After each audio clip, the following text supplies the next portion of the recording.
বিস্ময়করভাবে ফিরে এলো ভারতের সবচেয়ে প্রাচীন রাজনৈতিক দল কংগ্রেস। এর পেছনে কাজ করছে রাহুল জাদু। বলা হচ্ছে আগামী দিনের ভারত আইকন হয়ে উঠছেন 53 বছর বয়সী রাহুল গান্ধী।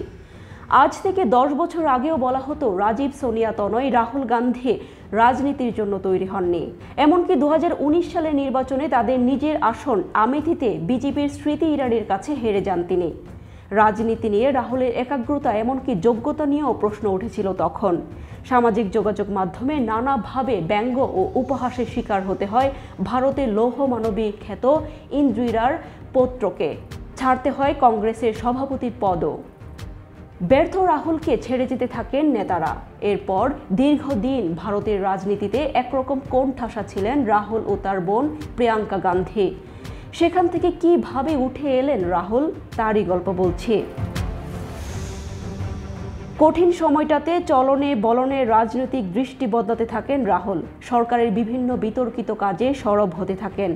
এজন্য ঘৃণার বিরুদ্ধে তার ভালোবাসার আদর্শ নতুনভাবে দেখতে শুরু করেন দেশ, সমাজ ও মানুষকে।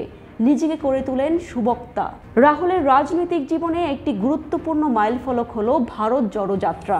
সঙ্গে ছিল ভারত জড়ো নবযাত্রা। ভারতের এক প্রান্ত থেকে অন্য প্রান্ত পর্যন্ত 10,000 কিলোমিটার পথ হাঁটেন তিনি। বিভিন্ন স্থানে বক্তব্য দেন, সরাসরি গণমানুষের সংস্পর্শে আসার সুযোগ পান।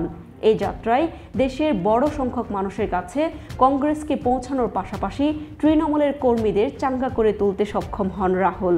বিরোধী জোটে প্রধানমন্ত্রীর প্রতিভূ কেউ নয়।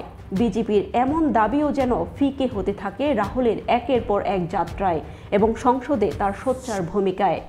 রাহুল গান্ধী সহজে সবার সঙ্গে মিশতে পারেন ও বুকে জড়িয়ে নিতে পারেন।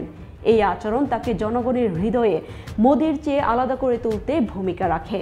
গত বছর মানহানির একটি মামলায় গুজরাটের আদালতে অভিযুক্ত হলে রাহুল গান্ধী লোকসভার সদস্যপদ হারান। 3 মাস পর তা ফিরে পাওয়ার পর তিনি আরও তেজস্বী হয়ে ওঠেন। এভাবেই নিজেকে একজন পরিণত রাজনীতিক হিসেবে জনগণের আস্থাভাজন হয়ে ওঠেন রাহুল। এবার নির্বাচনের প্রচারণে জনমুখী বিষয়কে অগ্রাধিকার দিয়েছিলেন রাহুল গান্ধী।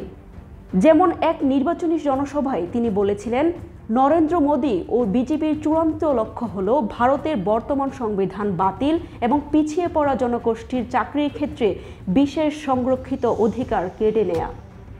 তরুণ ভোটার টানতে সামাজিক যোগাযোগ মাধ্যমে প্রচার চালানোর ক্ষেত্রে নিয়েছিলেন নতুন কৌশল। এগুলো কংগ্রেস ও তার জোটের ভোট বাড়াতে সহায়ক হয়েছে।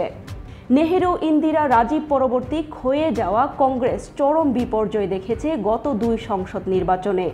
এবারের নির্বাচনী লড়াইয়ের প্রধান মুখ হয়ে উঠেছিলেন গান্ধী পরিবারের এই উত্তরাধিকারী। 4 বছর আগের নির্বাচনের তুলনায় এবার প্রায় দ্বিগুণ আসনে বিজয়ী হয়েছে দলটি।